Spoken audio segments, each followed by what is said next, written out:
Looking good there. I like that the hat kind of matches the black and white. We're both wearing black and white today. Well, you know. Ooh, Your Armani exchange. Yeah. I'm like fancy, but not fancy. This is like my Armani thrift. Are we on? We are on. Oh, okay. I'm here to play with my banana. We'll give it. It's still out of shape from our last show, so it's trying. Yeah, hopefully you can get your banana working again. We gotta get it ready for next week. You just caught me off guard here. We're more It's going to be a more casual podcast. Yep. I didn't even write notes for it. I usually write out notes and everything. Mm-hmm. It's been a crazy weekend. Yeah, but that's expected. It's October, so it's our the haunter season. It's Halloween month, so of course we're going to be a little busier than usual, Yeah. John Tours is here, the first one to comment. Hey there, John. The first one who maybe he's watching. Exactly. All right, guys. Well, if you catch this later, that's okay too. Not everyone has to catch it live. We just wanted to do this as a way to put up a podcast, and it's technically part of our Hairy Scary Weekend here on the Mummy and the Monkey's YouTube channel. That's right. We've just launched what we're calling the Hairy Scary Weekend. Thanks to our friend Joey Vento for referring to our show as that, and it just sort of made sense to try to make that sort of the phrase he used to call our show in general, the Hairy Scary Hangout, Hairy Scary Weekend, into a reality. So we did our live show, streaming show Friday night, the Hairy Scary Hangout, and then the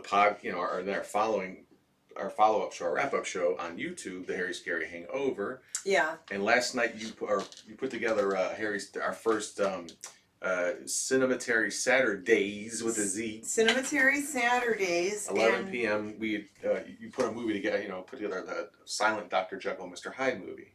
Yeah, from 1920, and I put together a little special intro for it. We didn't do sound effects in the movie like we usually do. It's not hosted like our Friday night show. Yeah, it was just, more of a simple thing, just another cool movie that you guys could watch. Yeah, something a little, something extra for our channel on the weekends. But you did add music to it. You put a bunch of, you sourced YouTube music that might not necessarily fit, or not fit, but they usually don't play during a silent movie. You put some fun... some metal, some techno, some disco. Yeah. I went through, the YouTube music library, and I was just looking up fun music that I thought would be fun. And that way, when you're reading along and watching that silent movie, the music might help keep you awake or help you pay attention. If it's late at night, you're not all awake. And our Sunday offering on for the Hairy Scary Hangout Weekend is our Living the Scream podcast. So welcome everyone to Living the Scream. I'm Janet, also known as the Mummy. I'm James, known as the Monkey. And we host the Hairy Scary Hangout Friday nights, as we've been saying for the last 10 minutes. Streams live Friday night, 9:45 Eastern Time. It starts p.m. On most Friday nights. Yeah. And we're adding more content to the weekend and trying to do our own weekend programming on YouTube with adding a movie night on Saturday night also. Mm-hmm. And then winding down and wrapping up the weekend by having our podcast here. So half of this podcast we're going to talk about reselling, and then the other half we're going to talk about the Mummy and the Monkey and behind the scenes and what we've been working on with that. Right. So let's we'll read a few comments and then we'll dive right into the reseller part of it. My day job. Okay, comment away, Janet Decay, or Janet, Yeah. Connie says, love last night's movie, Janet and James. Thank you, Miss Connie. Oh, Dr. Jekyll and Mr. Hyde. WKE says, good afternoon. Hello there. I kind of said that like Vincent Van Dahl. A little bit. Dr. Jekyll and Mr. Hyde. Chaz says hello. Jennifer Delaney says, hey guys. Hello. I enjoyed the silent movie last night. The opening was nice. Oh, thank you.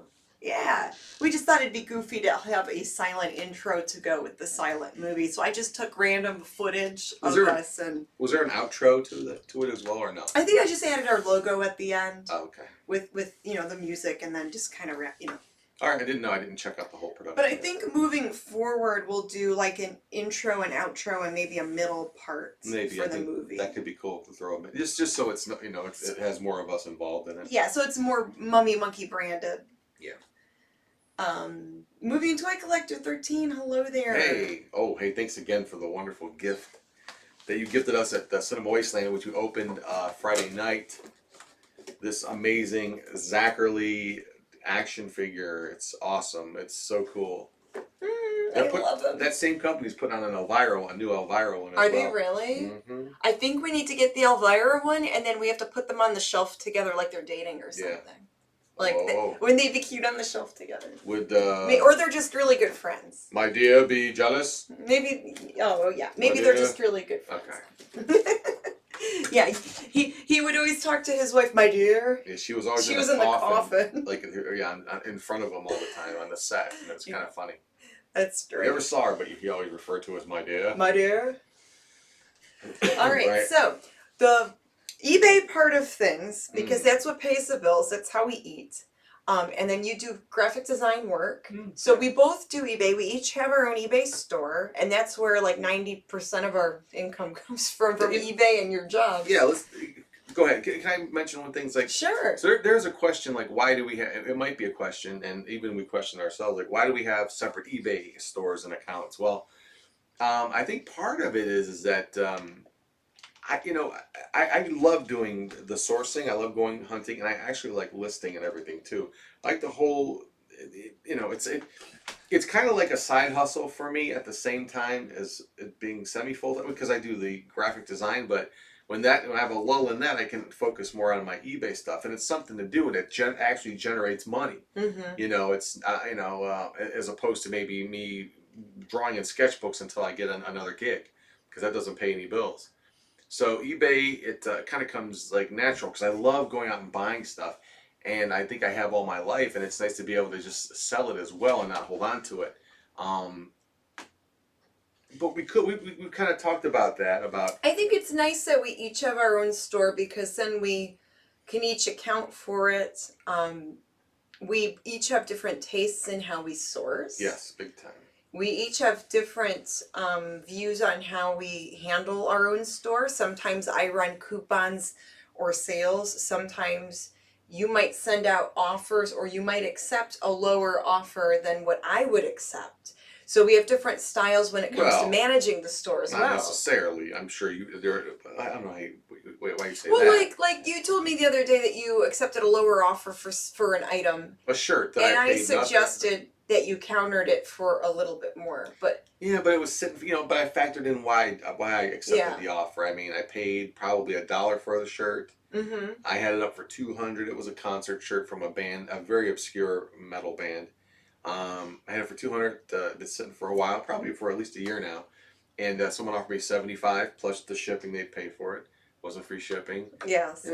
I mean, I didn't pay $125 for it. I paid $1 for it. And that's totally okay. Like, you can do that. Just move it. That's your own style. Sometimes you just take the lower offer and just move the item out, and we have our own different styles on how we manage things. Yeah, and sometimes this is turning into you could tell we're married. But then I noticed that you do it like a 10% across the board, because there's a feature on eBay that lets you, they tell you it's called send offer to buyer. You can send an offer to watchers, to people watching your item. The trick is it's not everything that's watched on you, which it should be. It should just be everything in your store, that's watched. They'll pick their own, like, maybe they'll say you have 50 items out of your store that you can send offers to watchers. Sometimes it is that many if I don't send anything out for a while. For a while, if you sit on them. Like for a couple days or something. So anyway, so you'll save 10% off across the board. I'll do 10% off across the board, whether it's a $10 item or a $100 item. That you might have free shipping on. And some of the items I have free shipping on, some of them I don't. So to me, I think it's worth it just to get something out for a little bit of a discount. That's why I did this. Even if it means I'm not making much on it, just to kind of get it out and move on and keep moving stuff. That's why I did that one item the other day for the $75. Yeah. Because again, the return on investment was insane. It's not now. If it was something that was super, like, not that it was rare, but it was more valuable, and the going price is, consistently X amount of dollars, I would have sat on it. I wouldn't have sold it for that much. But this thing, someone had a similar shirt in a bigger size. It was a small. Oh, Someone had an yeah. XL. Someone had extra large, same design for Mhm. 125. The smaller sizes are sometimes harder to sell. Yeah, I mean, Yeah. usually, especially with rock concert shirts, I think most of the guys that wear them are probably XL and up. Mm-hmm. But I think that, but so, like I'm just saying that someone still has had one on sale for a while for 125. I still found it the other day, and I'm figuring, well, $75 is still pretty good. Mm-hmm. But anyway, yes, we do have different styles and ways we run our eBay businesses, our reselling businesses, no matter how we're selling, what platform. But I enjoy it. I mean, Yeah. I really enjoy the hunt. I really enjoy, having evenings sitting down with you, and we have our listing stations out. Put on other reseller videos in the background, like Bargain Barons or Auction Professor, or you name them. Craigslist Hunter and Yeah. Thrift Mind, whoever. RVA Flips. RVA Flips, we watch him sometimes. There was a podcast that I used to listen to religiously. Oh. Every Sunday night they would come out with a podcast, and they were called Scavenger Life. I miss the Scavenger Life podcast. After 10 years of doing their podcast, they decided to stop. What? And it's like, it felt like I feel like I'm missing something on Sundays. Like, there's no new Scavenger Life. What reseller did you hear about them through again? Was it Lonnie and Garage Flips? I don't recall. But I found them by accident on the internet maybe 4 or 5 years ago when I was first wanting to get in and do this full time. When I was first trying to get this set up. But really miss Golden Finger Picker. I wish he would come out with some stuff, because he was one of the first ones we were really getting in. Yeah, he was one of the first, and then Ronnie Hart, we were watching their videos too. So yes, there was some great information out there from fellow YouTubers, and it really gave us inspiration to pursue this full time. One of our new favorites is Prison to Profit. He's really good. Yes, yeah, his videos are very informative, and it's really great how, he had some issues in his life, and he was able to turn his life around for the better, and learn from past mistakes, and do something really good, and run an online business on his own. Yeah, like anybody can. And that's the crazy thing. It's like, all you need is a mailing address and a little bit of chutzpah. Get out there and basically guts, yeah. You can just start selling stuff that you have around the house. You'd be surprised what people buy. And you start up from there. You just let it snowball, and you can be self-sufficient. You got to keep track of all your spending and all the other stuff, but that just comes with time. And if you hire a decent CPA, a certified public accountant, and you got to pay your taxes. Yeah, and you set the money aside, or you do the quarterly thing like we do. Obviously, you got to play by the rules, and then you're good. I mean, you pay a little more in taxes. You may have to pay for your own health care, but if it's something that you're passionate about, and if it's work that you enjoy, then it's all good. It does work. It does work. It can work out. Yeah. But it's not like... It's hard work. It is hard. It's a job. It's like any other job, except you have to, you are the boss, where you have to budget your own time. You have to say, okay, today I need to work on this, that, and the other thing. Yeah. Because if it doesn't get done, if you don't get your items listed, if you don't get your items sent out, you're not going to get paid. Right. Or you might get bad feedback. Yeah. And... so here's a good example. This week I have not done any new listings, and my store has suffered. Suffered. Yes, stuffered. I know that's a whole new level of suffering. Stuffered. Yeah. You're stuffed full of suffering. So I only have maybe 4 things to send out this weekend, because I didn't list anything new. eBay sees that I haven't put up anything new. There's not a lot of activity, and I'm just selling a few things here and there. On days when I list more items, I noticed I sell more. Yeah. And I don't know if it's their algorithm. It might be. But I guess if eBay sees that there's activity on there, then it's going to... It makes no sense to me. I don't know. I still don't fully... I do understand, but then I don't understand. Why would they suppress anything for sale? Well, you didn't list enough. You don't get your stuff pushed to the front. I mean, obviously, if someone wants to buy your stuff, they're going to buy it, whether or not you put things online. But the more things you have in your inventory, well, that's a technique. The more likely these items could sell. Yeah. So yeah, I had a slow week, but we were also working a lot on the Mummy and the Monkey part of it. I did have I did have one sale that I had to cancel.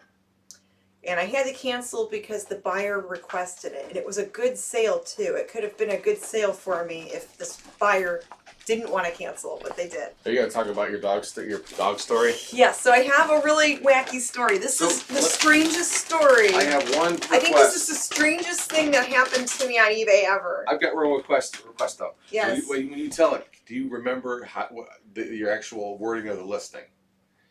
Or close enough? I could probably pull it up and read it off my phone. We'll just, do you remember we'll find out. Okay, let me Yeah, I think you pull it up. screen capped it, right? I think so. Okay, and I will totally just let you go. I'm not gonna butt in or anything. I just went and grabbed some stuff to show for some show and tell. Oh, perfect. Okay. It's always fun to see things that sold and what's gonna be put up for sale. So. All right, ready for this? One of a kind, 12-inch, artist-made plush puppy dog for adoption. So it says one of a kind, artist-made, plush puppy dog. Mm. So it's a plush dog that was signed by an artist. It was a one-of-a-kind piece that was an artist-made thing. And it was about yay high, and it was like a plush puppy dog. It wasn't for kids, it was more for collectors. It's pretty much like a piece of art. And you photographed it in front of a window on a stool. Yes. In real nice lighting. I photographed it. Three-quarter view. I photographed it really cute. I tried to take the cutest pictures because when people collect these one-of-a-kind dolls and plush bears and puppies and all that, it has to look really cute in the picture, so they'll be like, oh, that's so cute. I want that dog, or I want that doll, I want that bear for my collection. Well, Cha-ching! I heard a cha-ching on my phone, and it sold for $249. Yeah! With shipping included. Woo! A few hours later, I get a message saying, let me read the message. Please cancel this order. I thought it was a live, breathing dog.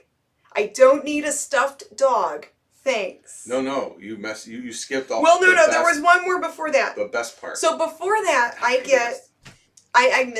ruined my story, but before that message, I did get this one, and I did see the cancel my order before I saw this other message. Oh, okay. So there were two messages that the person sent me. Is this dog fully inoculated, and does he have any problems? Is he house trained, and does he have a chip? Please respond before you send the dog. Wow. I mean, before you send the dog. How old is this dog? Is this the 70s where they used to send live monkeys? Why would I send a dog in the mail? Why would I sell a dog on eBay? That's gotta be so against the rules. I have so many questions. So yeah, when you got that message, you came running upstairs. I think I was half asleep. You went, "Oh my God, you're not gonna believe this." Yeah, And I'm like, "What?" I got the message early in the morning. I woke up early, made some coffee. James was sleeping in a little bit. I run upstairs. I'm like, "You're not gonna believe this."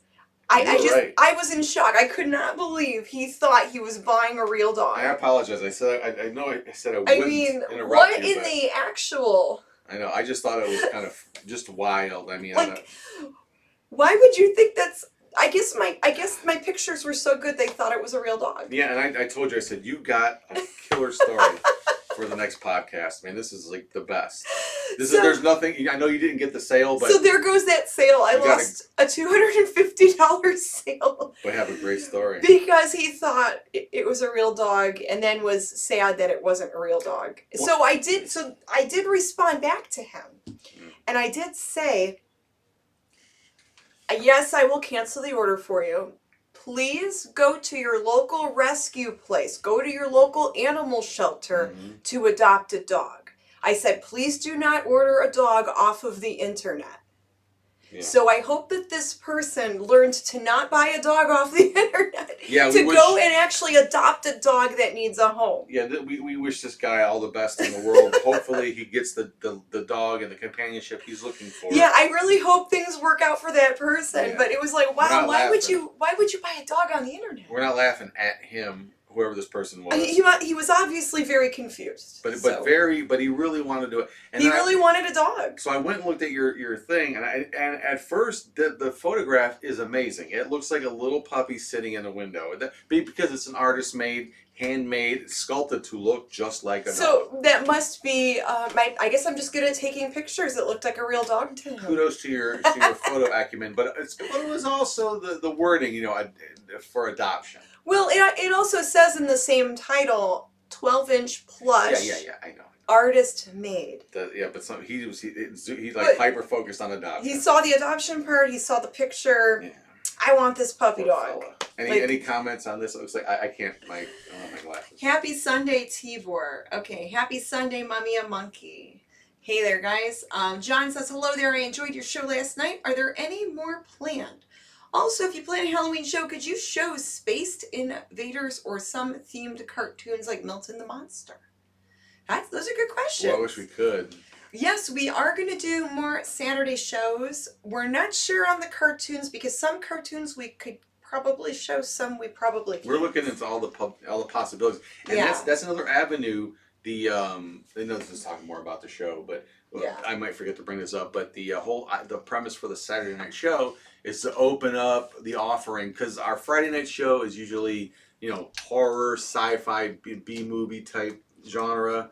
We try to show those things, any independent films, but they still deal with science fiction or horror. But the Saturday night show will open up what we can show as far as the Mummy and the Monkey goes. Oh, yeah. We won't have it won't be as branded with our Friday night show type stuff, like with skits and things like that, as far as we know now. But it'll just be another like a venue to be able to show stuff that we wouldn't normally show on our Friday night show. Yeah, because there's a lot of public domain. There might be even a Western one night we show. We don't know. Yeah, so there's a lot of serials we could play, like some of those old Western serials, some of the old like sci-fi shows, maybe even some more silent films if you guys like the silence. I'm a huge fan of old silent films. You love them. So we could talk about that a little bit after. Yeah, but we do the eBay. Talk about the eBay thing. So eBay stuff. I had some really good sales last couple of days or so. Oh, that's good to hear. Week. Well, the one thing that makes up for my crappy sales. Yeah, and that's another thing too. We kind of like even out finances and stuff. Because the week that on weeks where his sales are bad, mine could be really good, and then if my sales are bad, his could be good. But but it doesn't even matter, because we both find really cool stuff, and we can't believe sometimes. Like the day before we did Cinema Wasteland last weekend, that was a blast, by the way. And I guess we could talk about that. Yeah, so there's that too. There's a lot to unpack. From the past couple weeks. To unpack So anyway. But this is, reselling. So the reselling part of it, well, technically we sold our merchandise at Cinema Wasteland. Yeah. We've been selling things on eBay. Yeah, but I went to a yard sale the morning before we went to Cinema Wasteland on Thursday morning. It might have been Friday morning, actually, that I went to this sale, early morning sale. And I picked up some stuff, and the guy there was a really nice dude. He always says the stuff he's selling, at his yard sales is the junk. That the real good stuff is still in his house. Fine. He sold me some junk. I spent $50 on this junk. And boy, one thing what was one of the junk items, or what the items he didn't value? Well, I had this. One of the things I sold that morning, that over the weekend, I listed it the Friday right before we went to Wasteland. Okay. I did a couple things, but one of them was an old cast metal sign. It was a Bible verse on it. Was it cast iron? No, it was metal. Like a metal sign. It wasn't pot metal, but it was some sort of metal, cast metal. Okay. And it had a Bible verse inscribed on it with a rose, and it was painted with those muted, now they're muted. They might have been brighter at the time. Yeah. But that muted palette from the 1928 it was from. 23 it was from. So it was this old religious sign from the 1920s. Yeah. So, and it did have markings on the back, and and I didn't even look them up when I bought it. I bought a bunch of stuff for $50 that day. Yeah. Got home, and I looked that thing up when I got home. I was like, oh my God. There were similars, but not that particular verse, selling for up to $300. Whoa! I put mine up for $199. It sold over a Wasteland weekend for $199. It was great. Yay. I mean, that just like boom, just because I think we spent like $150. Remember, we went there the day before that sale, and we dropped $100 there. Then the next day I dropped 108 there, and I dropped 50 the next day. Yes. So that one piece That paid one piece, for everything. And then with a little profit. And then once the other stuff sells, it's going to be pure profit. It's all gravy from that particular 158. So wow. So that worked out good. Some of the local sales, you can find things that other people don't value. They call it junk. It's treasure for us. Yeah. You know? And some people just want to declutter and get rid of stuff they don't want to deal with online. Yeah. He doesn't. And yeah, he stated he didn't really want to deal with selling online. He'd rather just sell it cheap at the yard sales. So we're like, yeah, okay, we'll buy that stuff. We'll buy your junk. So here's one piece I haven't even dealt with yet. Ooh. It's that, I don't know how this is gonna look. Am I getting ring? Someone said, "Where's Louie?" I don't know. I think he's up. I think he's taking a nap with Earl. He's more of a nighttime on the show guy. Yeah, he's more of a night owl kitty. Can people see this?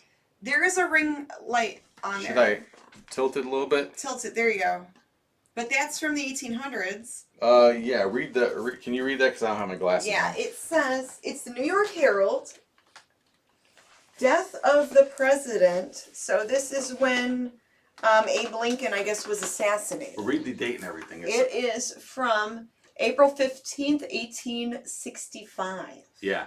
Now, 1865. Yeah. Damn. So that was the second day I went back. I got that and that metal sign and other stuff. That is really cool. The $50 thing. Yeah. I haven't even put this up yet. You looked it up and you said, it might be worth $50. Yeah, they're not worth as much as you would think, but they are very cool. It's a piece of history. It'll probably sell. I'm not going to sell in the frame, by the way. I'm going to, because I don't want to deal with shipping that glass and all that. But yeah.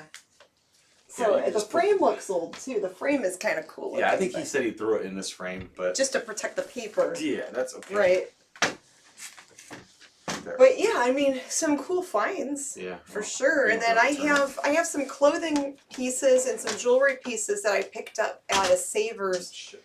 It was like a few days after Cinema Wasteland when we were more kind of like settled in from the convention. We thought, well, let's go out again. And then I had some stuff that I was donating, so we dropped off some things, and then I found some things. I just haven't gotten to put them online yet. Any questions or anything, or any comments? Dashcam says, interesting find. Connie says, how are the crypt kittens, Mama Monkey, Mama Mummy, and Mama Monkey doing? Thank you, Miss Connie. So the crypt kitties, they're doing good. We took Louie for a walk today. We gotta take him out in the morning, yep. He likes to go walk around the yard and, chase the squirrels. Eat grass, all your favorites. Eat grass and throw up. Throw it up later. Yeah, they're all good. He's funny. Mama Monkey's fine. Mama Mummy's good. Yeah, Mama Mummy's good. Everyone's still kicking and screaming and everything else. Everyone's still good, yeah. Thanks for asking. Thank you, Miss Connie. Hopefully you and your mom are doing good. Here's something I sold over the other day, and tomorrow's Columbus Day, so we can't even send anything out. But I'll pack it up. Technically a holiday. But it's Mad Scientists Dissect an Alien. Ooh. This sold for $125. Wow, that's cool. I actually got this, with a bunch of other stuff not that long ago for practically nothing. So that's one that's getting sent out Tuesday morning. It has everything in the box. I think I could take this out without doing any damage to anything. But it's got this little critter guy, this alien. Wow, and he was never opened. Never opened, no. I'm sure all the slimy stuff is all, dried up. But I think it's a powder you mix with water, I forget. But yeah, that was a nice sale. I was waiting for that one to go. I was surprised it didn't go any quicker, because I had it listed for about, I don't know, maybe 4 or 5 months now. Let's see, I got a bag of stuff. I've got so much stuff to list. It's crazy. We've been going to thrift stores almost every other day. Well, we were up until recently, because when October hit, it's just been nonstop, and it's a lot of fun. We love October, but we've been doing a lot with video work, and in a little bit we'll talk about what we've been videoing. Yes, we'll get into that in a second. There's some really fun stuff. This UFC fighter guy. Oh, an action figure guy. Frank Mir.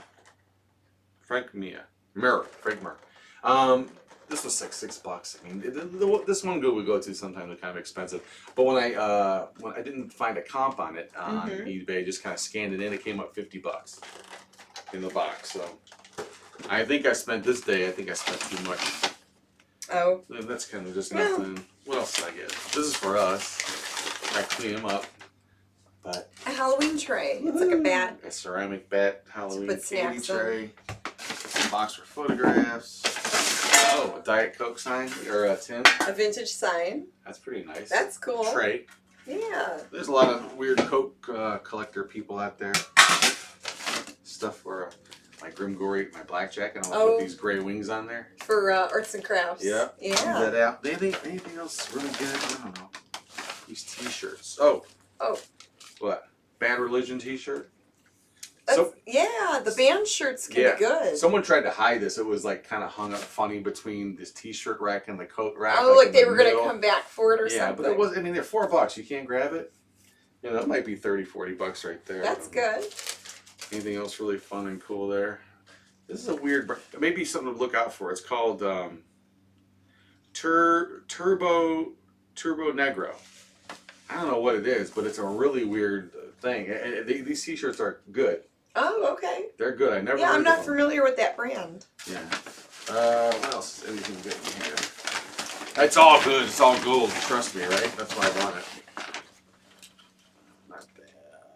Oh, this is kind of neat. It's chipped. It's got some like bad chip on the bottom here and stuff. But this is by an artist. I can't read his name because I have my glasses on. Oh, so it's signed by an artist? No, it's licensed by his artwork. Okay. It's some guy who does actual artwork. But this is a figure representation of maybe a painting he did, Ethiopian woman. Now, I couldn't find anything on this, which is interesting because you think with all the markings on that, African spirit, Ethiopian woman, the artist's name, the maker, that it would be easy to find. even on Google. Not forget about eBay. I even Googled it. Nothing. So maybe it was like they only made so many. It was like a limited thing. And even though it's damaged, and it was like $6. Yeah, because she does have a chip. A big one on there. But she might still sell. But if it's rare enough and sought after enough, someone will just take a little red paint, boom. Take those little flea bites that are on there. Maybe I don't even know if there's like little chips on here. Easy fixes if you want to just set it down. It's not. She is really cute and nice and colorful. Yeah, she wasn't broken in half costume, and glued together. Nothing. It's just a little chip, and I think you'd be surprised. Some people, and you bought stuff too that was damaged, and you still sold it. That people still will buy it, depending on what it is. Yeah. Yeah. Well, of course, no kidding. Yeah. This is for Grimm. Another banana. What is That's this funny. thing? I don't know why is the banana? Why is it? Well, what color is that? It's like, why isn't it yellow? I don't know what I'm looking at here. It's a little strange. Maybe these two could play together, huh? They come back and make more bananas with each other. All right. I still have my Spuds McKenzie medal signed from almost 30 years Those ago are good. or longer. So that's Those are good. Wow. Yes, people still collect Spuds. Steven Seagal's DVD, Fire Down Below. This is where he's like This is where he's like a country mountain man. More bad movies. He wears a fringe jacket in this one, kicking everyone's butt. Oh jeez. You better not burn that forest down. All right, I think that's it. So the eBay wrap up and the talking I guess some good points there. We got to list some more. Yeah. We got to get back to do some work with that, even though we are also working on the hunt, here during the month of October, and there's a lot we're trying to plan for Halloween. Because we need to get our Halloween special put together. Yes. And what time is it? It's 3:35, so now we can talk about the Mummy and the Monkey stuff. Perfect segue, Janet. Yes. Perfect segue into the Mummy and the Monkey portion of our podcast here, behind Living the Screen. Yeah, so we did film, at least partially, because I think we're going to have to go back. Our Halloween special at the Ghoul Brothers in Akron, Ohio, which is a haunted attraction. Probably one of the best haunted attractions I've been to in quite a while. Yeah. It was like really cool. There were some things that I've never seen Some things before. that I've never seen at a haunted house before. Or felt, or what do you call actually experience as far as like the things and the features they have inside. There's a couple that just like you're totally you don't know where you are. Your orientation's off. And again some very creative stuff too. Where you come into some of these I don't want to give anything away. And it's just like wow, over the top, like movie quality. Oh gosh, yeah. Props and sets and the actors there really give it their all. Yeah. Like, the one dude we saw towards the end, he was like nonstop full of energy and making people jump and get scared. Oh, he was getting in people's faces and stuff like that. It was like really chasing them right into the parking lot, like out to their car. It really surprised me because the Gould Brothers Haunted House is in a shopping center in Akron. So when you see it, it looks small from the outside. You have no idea. But when you're walking through, it's like never ending. Like, it's just so cool. Yeah. It's just wow. Yeah. It was way beyond what I ever expected. Yeah, I think that works too because I think a lot of you know what this reminds me of, and I don't remember it, but I do remember it. You know what I mean? I don't remember going in it and experiencing it. But that one that was on Pearl Road there at the where Peaches is. Remember that haunted house they had in the back of there? I've never been to that. When I heard they had a little haunted house there. It's the exact sort of same setup as the outside. Oh, there's a building here, and you go inside, and oh my God, where all this stuff come from? Yeah, like where the building goes far back, so then it's actually roomier than what you thought it was. And when I think about it, I know we went inside the front and everything, but when we were on the inside, when they had lights on, didn't it seem bigger in there? It did. Like taller? But then when the lights go off, there's some parts where you're like, you feel like you're walking through this little... Yeah, Yeah. Yeah, and I think I was thinking about that too. The inside when we went there, the wall they just don't stop decorating past where your eye level is. As high as those walls that went all the way to the ceiling. Yeah, they decorated everywhere. Crazy detail, so much detail. And then, so here's the cool thing: it's also ran by, it's owned by David Barton, who is a Hollywood special effects guy. Yes, he did special effects for Pacific Rim, Starship Troopers, and then a bunch of stuff. He also has movie props there, so some of the props that you see walking through there were used in actual movies. They have the kaiju egg that was under the ocean. The big giant silicone rubber kaiju egg is there. It's really wild, to see that. It's just so neat. And then he is also originally from, Ohio, and it's cool that it's in Akron, Ohio. And in the 80s, he worked on a movie. He helped work on a movie with J.R. Bookwalter called The Dead Next Door. And we just watched that recently. Yes, and you didn't know that he had anything to do with the makeup in that. Yeah, we interviewed J.R. Bookwalter. We did, and we'll be playing that interview later this month at Cinema Wasteland. We talked to him and a few other people, so we're watching The Dead Next Door, and then at the end we're reading the credits roll just to read them because we were that into the movie and thought it was fun to see who was working on it because it did mention that Bruce Campbell had something to do with the movie. And he did something with the post sound or something. Something with the audio. Yeah, post audio. Yeah, he worked on some of the audio for the movie. So which is interesting because I didn't know he did stuff like behind the scenes as well. Part of production. Oh yeah, when he and Sam Raimi were making movies before Evil Dead came out, I think they all were kind of like... They all did everything. Mm-hmm. Yeah. No, it wouldn't surprise me. But it was just cool to see like his name in the credits and to see these names and it's like, wait a minute. He runs a haunted house. Yeah. Pretty wild. So yeah. So we want to thank the Gould brothers for letting us film there last night. We looked at the footage. A lot of it came out real good. A lot of the footage turned out really good. We might go back one more day to get just a little more video, and then we should be good. Yeah, and the line was crazy. Yeah, I mean the line was like a mile long. And a lot of people were like out and wanting to get scared and wanting to go have fun through the haunted house. All types. It was crazy. It was all different people, and it was just it looked like they had a good crowd going. They did. It was pretty wild. It was pretty wild. And good time. Mm-hmm. So yeah, and we got these nifty T-shirts out of it. Look at that. You have one too. I have one too, which I'm gonna wear on the Hairy Scary Hangout this Friday. Okay, I'll probably wear mine too. Yeah, I just didn't think to wear it today. We'll be matching. Yeah, we'll be matchy-matchy. But, yeah, such a good time. Movie and Toy Collector says, Turbo Negro is a Norwegian rock band. There you go. Nice. I know I've heard of them before. I just was like, there's just so much stuff to retain. Only so much this little brand can retain. Connie says, I'm heading out, going to start on my Halloween decorations. Oh, awesome. Good for you. We'll have fun with that. Have fun, Miss Connie. We're still decorating too, but we got a lot of good stuff up. Yeah, there's like a few more things we're going to hang up, and then I think we're pretty much done. And then there's some more stuff here we want to do. I wanted to get more orange lights and stuff.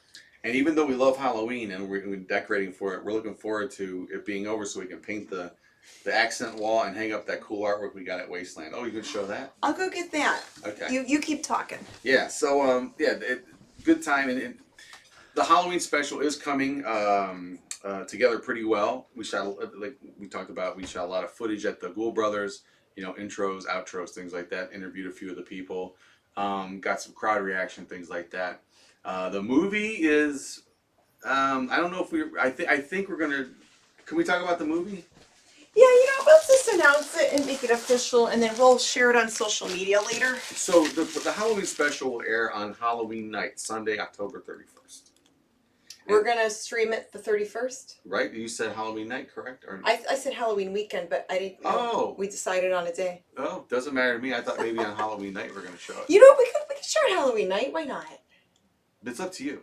Well, you said Halloween night. Let's I doesn't stick mean with it's it. in stone. That's a Sunday. We'll have to have it programmed and ready to go, so that we can still do other stuff Halloween night. Yeah, because this will be tight. This will be all taped and ready to go. It's not going to be a live event. Because I want to put together treat bags. Yeah. To give out. So. For Halloween night. Mm-hmm. Yeah. How great would it be able to watch it as didn't we do that once before? We had something on when it was on Betamax TV. We had like a movie playing while we were. It was on Betamax TV when we were on the Roku channel. Yeah, that was years ago. And then like 5 years ago. We were giving out candy while we were watching our Halloween special in the background. Yeah. Before we were doing our streaming. Okay, so yeah, we did get permission to play the movie The Dead Next Door. Yeah. Yes. It's good too. It's a really, really good zombie movie, but it's definitely not for kids to watch. Or the squeamish. So I don't know what we're gonna do about that. Maybe just have a disclaimer. I used to watch movies like parental guidance. We know a few people. We know a few people who have kids that were real young that were watching stuff like that when they were real young. Yeah. And it's nothing. It's mostly like zombie violence. There's no and gore. nudity or There's any no sexual nudity situation. in it. No sex scenes. No scenes like that. Yeah. It's just like zombie blood and guts. It's monster stuff. You know. But this is a dark comedy. And then as well, a couple swear words here and there. It's really not that bad. But no F word. It's all no F words. Yeah. No SOB F-bombs. and S. Yeah. We're just 53 years old. 52 we're talking years old. like we're 5-year-olds. Yeah. Anyway, but it's come on. I mean, the kids hear worse in their houses. We all know this. So we'll just have to say like it's up to the parents to decide. Yeah, it'll be parental discretion. I don't believe it's rated. It was one of those like straight to video type of movies. It was made in the late 80s in Akron, Ohio by J.R. Bookwalter and his friends and crew at the time, local talent. It has local actors in it from the time period. The effects are amazing. Yeah, when you watch like absolutely amazing for an 80s like college student movie. Yeah, once you because that threw it was me a incredible little bit when we were watching. That threw me because from what I understood, it was J.R. Bookwalter when he was 20 years old did this movie. Yeah, according to what he said, he was younger. He was working on it through college. He wrote. I think he wrote the screenplay in '85. But he was experimenting with film since he was a kid. So and it totally shows because he understood the shots and the this and that. I mean, some of the you could tell like the camera angles and stuff are just some of them are just really it's a little more advanced. It's done good. Yeah. But what really gets you is the special effects because that's not tempera paint and a little bit of wax. These were really solid, good-looking special effects. So yeah, we're gonna play the movie The Dead Next Door. I think a lot of people are on Halloween night. Yeah, and we're working on our Halloween special.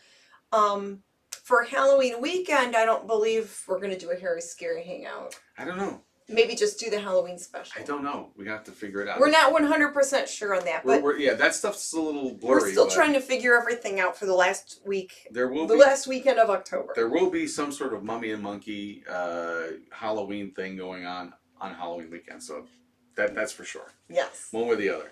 Now. Any commentary stuff you want to read? There's no new comments that I could see right now. I think people are just listening, and that's okay. That's fine.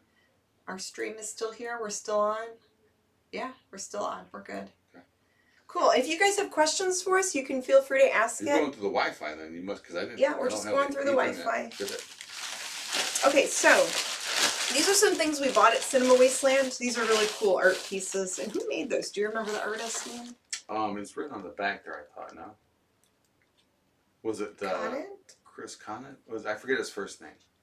But I mean, these are really cool art pieces. So after Halloween's done, we're gonna repaint a wall in our living room and hang up some of these. Actually, hang up all of these. Yeah, they have like a. To me, Because they they have just like look so cool and retro. a '60s like monster art vibe to them. Oh, Upside this down. one's There you go. Yeah. There's like a little witch lady. She's really cute. Yeah, and they're done so nicely. I like him with the pink and purple. I just love the. You can almost see that. And here's my favorite one. There's the out one. It's like upside down. Oh, upside down again. Upside down. He's cool. But they're all around the same size too. yeah, so even though that one's going the wrong way, but that's okay. I'll probably hang him up somewhere else. I wish they were all vertical. So we're gonna do the 3 instead of the 4. or he could be in the middle because he's different. But there's no middle. It's just 4 pieces. You need 5 to be a middle. 2 on each side and 1 in the middle. Oh, you're right. You're right. Yeah. We'll figure it out. He's cool He though. could go on that side where opposite of Zooey, on that wall maybe. Okay. Or we take down. I like the neon colors too, like the pinks and the greens. Or we retire something They're else so on, cute. on the wall inside the house and in the living room and put that there. Yeah, these But are the cool. 3 should be fine. They're like goofy looking monsters. They can stay up year round. There might be a monster tattoos from the 60s or something. Yeah, or like stickers or something. Yeah, they're cool. It's kind of has like the mod coloring, like the 60s mod with the monster look. No, so yeah, those were done very The well. palette is perfect. I mean, you can tell he knew what he was doing with the color. Yeah. It wasn't just whatever color he had, and it might be whatever colors he had laying around. But to my eye, it looks like the palette was thought through and not just I have this tube from this company, this tube of paint from it. Do you have speaking of that? Going back to the Dead Next Door. Do you have the Blu-ray over there by you? No, I thought you had the pile of movies over I there. brought them back outside. Oh, okay. You can go grab it. No, it's okay.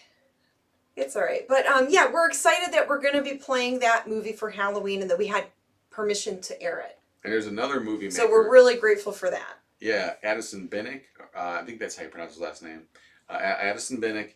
He did a movie called Psycho Ape that I bought on the July One Day Wasteland show. Mm-hmm. And we watched it, and it's crazy. It's really over the top, it's super out there. indie, super good. Yeah. For what it's trying to do, and it has some really funny scenes. Yeah, there's some stuff in there that's really wild. So we're somehow. We had a few ideas of how to do it, and I'm still thinking it might be a Turkey Day thing. I don't know, but we'll see. Yeah, we were thinking of if we get permission, as we're talking to more filmmakers and getting permission to play more independent films, we were thinking of one show a month. We would play independent movies and feature them. So we were thinking maybe Psycho Ape for November. Yeah. The Dead Next Door for the end of this month for Halloween. And then for December, we're not sure yet, but we're just, really happy that there's some filmmakers out there that are wanting to collab with us. And, we can promote their Blu-ray sales, promote their social media. Yep. We just help each other out because when you're independent, it's like you and your friends and that's, you're just trying to get yourself out there and get by. Yeah. And if you can team up with other indie people, it's like, yeah, it's more fun and, you're all on the same side and trying to make it. And independent filmmaker powers activate. Yeah, something like that. With your powers combined. Should be fun though. We'll see what happens. But yeah. Mm-hmm. Definitely getting a lot of doors open for us when it comes to that. Yeah. So the Hairy Scary Weekend. Yeah, we have footage from Cinema Wasteland that we're still sorting through. Yes. We have footage from the haunted house last night. We might be going back there to get a little bit more just to make sure we have everything we need for that. Mm-hmm. We were going to... and there's some musicians that we're hoping to interview later this month as well. We're going to be interviewing Petals and Thorns. Ooh. And if you look them up on YouTube, they have an amazing YouTube channel if you like goth, like electronic, industrial, atmospheric music. Petals and Thorns, they are Cleveland area based, and they have some nice music videos out on their YouTube. Oh yeah. Really nice people. So yeah, we're looking forward to interviewing them in the near future, in the next couple of weeks, maybe in the next month. Yeah, so we're really trying to apply the stuff we've learned the last 7 years being the Mummy and the Monkey You know, coming up on our 7 years of being, you know, if not a team, at least our characters Yes. out there. And, you know, again, using Cleveland as our home base, you know, from Cleveland to the world. Yeah, and that was part of it, you know. 7 years already. I know, and it was, you know, during the time. 7 years. During the time here in Cleveland where the horror hosting thing was, you know, it's being done, but it's on an independent level. For whatever reason, it just wasn't being picked up by local, you know, broadcast television. So we didn't wait for that. We went ahead and used the internet and the powers of the internet to put together our own independent production, which should be just as valid as anything that you'd find on any sort of network broadcast. Because the same, you know, that's the thing, is that I think when some people see our show, they think there's some studio behind it, because we try our best to hit those same feels and same template as the shows that we were inspired by growing up here, like Big Chuck and Little John, Hooligan and Big Chuck, The Ghoul, Superhost, the shows that we all loved in Northeast Ohio. Yes. I mean, I think our show pays homage to that, or we try our best, let's put it that way, to make our show pay homage to that. And even though it's a little crunchier around the corners and maybe in the middle a little bit, it's I think it kind of works with the production, and we keep it real, we keep it genuine. Yeah. We you know, we're just, it sparks joy. You know, It makes us happy. It's something that we love. It makes us happy. I hope it makes you guys happy to watch. Well, we do get a lot of people that look forward to watching us Friday nights. You know, that's the crazy thing. It's like, we do this because, you know, and it's more than just a hobby. It's definitely... This is definitely more than a hobby. It's generating revenue for us. Not, you know, we're not rich or anything close to it, but that's not the point. Any little bit of sales we get from Blu-rays, DVDs, from T-shirts, from YouTube, it goes right super back. Chats. With the super chats or with the ad revenue, what very little, it just goes right back into it. So like if we need to get new memory cards, new supplies, a new camera, you know, whatever we got from that goes right back into it. And then the greatest reward is hearing people let us know that they enjoy our show, give us compliments about what we're doing and how we're doing it is exactly what they're looking for in a horror hosted show, whether it's local or not. And even the opposite of that, when we hear people go are upset that we're not going to be on for a night, you know what I mean? It's just like, oh, there goes my Friday night. It's like, you know, that's a compliment, but I'm like, sorry that you're out, you know, a show, but don't worry, we'll be back. We did get some comments. Okay. JB says, will you be doing another short film show in the near future? Good question. Short film. Maybe we should like playing the weird educational shorts. Oh, shorts. Yeah, you know, maybe we could do that this Friday. We haven't done one in a while. Maybe we'll think about it. You know, we'll have to look to see what we could play. Yeah. Juliet says, "Hey guys, just got home. How are you all?" Hey, Miss Juliet. We are doing good. We're here. James says, "You are validated by us." Thank you, James. Juliet says, "I think your show is awesome, and it shows how much you love hosting." Oh, thank you. That's sweet. Thanks, school friend. It's that kind of stuff. I mean, you know, we've even got some bad comments and some stuff that's sort of, you know, but that comes with the territory, and that's fine. Not everyone's gonna like. There's a lot of stuff I don't like with it that people do, but you know, and then sometimes I'll express myself, sometimes I won't. But you know, but that's, you know, that's fine. I mean, that comes, and sometimes it's constructive. You know, I mean, sometimes it'll be like, yeah, you know what, you're right. That's too much of this or not enough of that. It can help, you know. So it depends how you take it. And it evolves as it goes. So we learn as we go with things. And there's so much that the viewers have contributed to our show that helps build the show. You know what I mean? Some of the props that we, you know, like the Bobby Harvey Jr. A lot of people have sent us props, and a lot of the props that you see were gifted to us. And those are the parts of the show. I don't know what I do with my banana. It's okay. You show it every week. So but I show my banana. Oh, there it's over there. Banana. Yeah. But there's that foam banana prop. I love that thing. And some suggestions people give. You know, Art from Mart. He's sending in some stuff that's pretty funny, you know, and true to the show. Yeah. And some of these people watched Ghoulardi back in the day. They're still around and they remember that, you know, that feel. Now, and every city had. Well, we've talked about that too. But yeah, like every city, people grew up with like a different host. If you were lucky enough to have that. Well, a lot of them did back in the day, but they haven't, maybe the past 20 years, they haven't really done much with it. There's Creature Features out west, they're still on television. There's Midnight Mausoleum, now Joe Bob Briggs and Elvira are on Shudder. They're back. They're back. So there are some television ones here and there, but there's a ton of us online, a ton of different characters, a ton of different ways you could watch that type of programming. There is. There's so much out there, horror host wise. But the only thing the tough thing is not is the validation. As far as the press, let's say, looking at anything that's local, or I should say on the internet, and it doesn't fall in the same category, even though it's the same product as something that would be on, for this instance, broadcast television. Well, there's multiple layers with that, different things with it seems like to get any media attention, you have to have like millions of views. Well, that's how you would, but that's the difference. You have to be internet. Like way up there online for them to even like acknowledge you. And that's where we need your help. You need to spread the word. But then some smaller towns might be more willing to interview you for their local paper or their local magazine. And we have had some interviews here and there in the past 4 years for some small publications. Well, and the best one was Pressure Life, the magazine Pressure Life that comes out. Pressure Life did a really nice write-up on us in 2018. We were on the cover. Yeah. The writer, Adam, he put together this whole tree of horror hosting, which started with Goulardi, or actually with Mad Daddy, I think.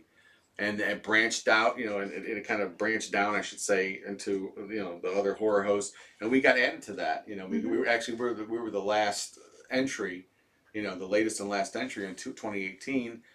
Even though it's an internet-based show, which doesn't really nowadays, since you can watch. But here's the point, and we've made this point before. Yeah. So Elvira and Joe Bob Briggs started out on cable, well, not cable, but they started out on television and then cable television, and then now Shudder, which is an online paid subscription channel. It's online though. Mm-hmm. So some of these TV legends, these horror host legends, are going to paid online streaming. Right. So the Mystery Science Theater guys, like the Mads, they do a monthly show, but it's online. You pay $10 and you can watch them online. They're not on a channel anymore. Or this is a more extreme example because they've built up a following over a few decades. But the Mystery Science Theater 3000 franchise, or the show, they had the new host Jonah on Netflix. They were on Netflix for a while, but it got funded. They raised the money to produce the show to be put on Netflix. And they did their crowdfunding where? All online. All online, right? So they didn't do a telethon. It was online. Well, it was sort of like one, but they raised several $1 million to put together the show, the revival. Now, we'd be hard pressed to come up with. We wouldn't even need that much. Yeah. But they had to do that to buy the rights to the movies to riff and pay all for the production, the actors, all that stuff. Because they were on a much bigger larger scale. production scale. But they had a big enough of a fan base to do that. Yes. I send in $10.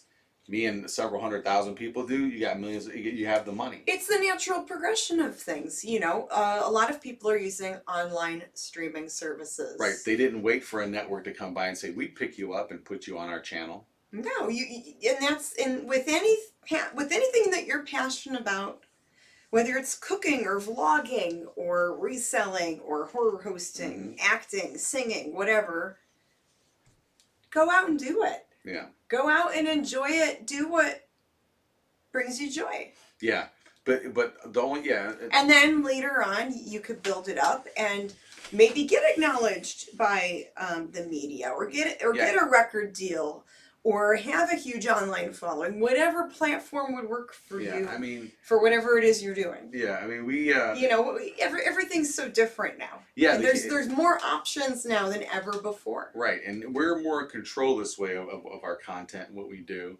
Mm-hmm. We don't have to, worry about ratings or anything like that, and worried about if we're going to get, if the next season's going to go through, because it's not built around our, what our show brings in monetarily to buy that airtime. Yeah.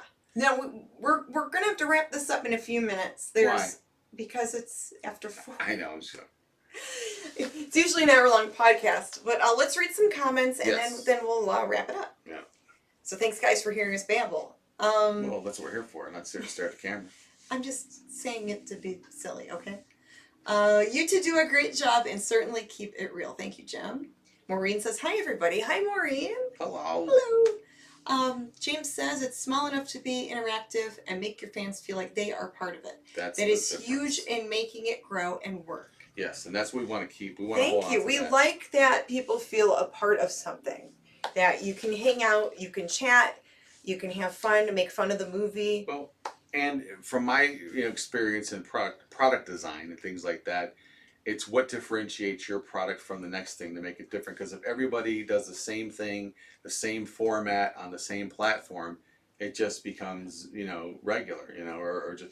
But our horror hosted live streaming show interacting with the audience doesn't really exist too much out there, if at all. I mean, there are not that I know of that have pre-recorded programming and they chat while it plays, which is fine and it's a great idea as well. But we're live, streaming and talking to you. So. And Juliet, thank you. I think you did a great job coming up with a unique pair of characters. Oh, thank you. Thank you. Yeah, thank you guys for the comments, for the questions and all that. If you guys like the podcasts, if you like the movie shows that we do, if you like our behind the scenes reseller videos, give the video a like. Please hit the subscribe button. We do appreciate you guys. And I think look, my banana's all better. Yay! I'm gonna take you right down there. He just you love to show off that banana in and out of character. It didn't look so good at the beginning of the program, but anyway, thanks everybody for joining us on Living the Screen. We'll see you next time for the Mummy and the Monkey's Hairy Scary Weekend. Yeah. Yes, so we'll be back Friday, Saturday, and Sunday. We'll be back next Sunday with another behind the scenes podcast. All right, we'll see you then. Mwah. Bye, guys. All right, another one in the can. Mm-hmm.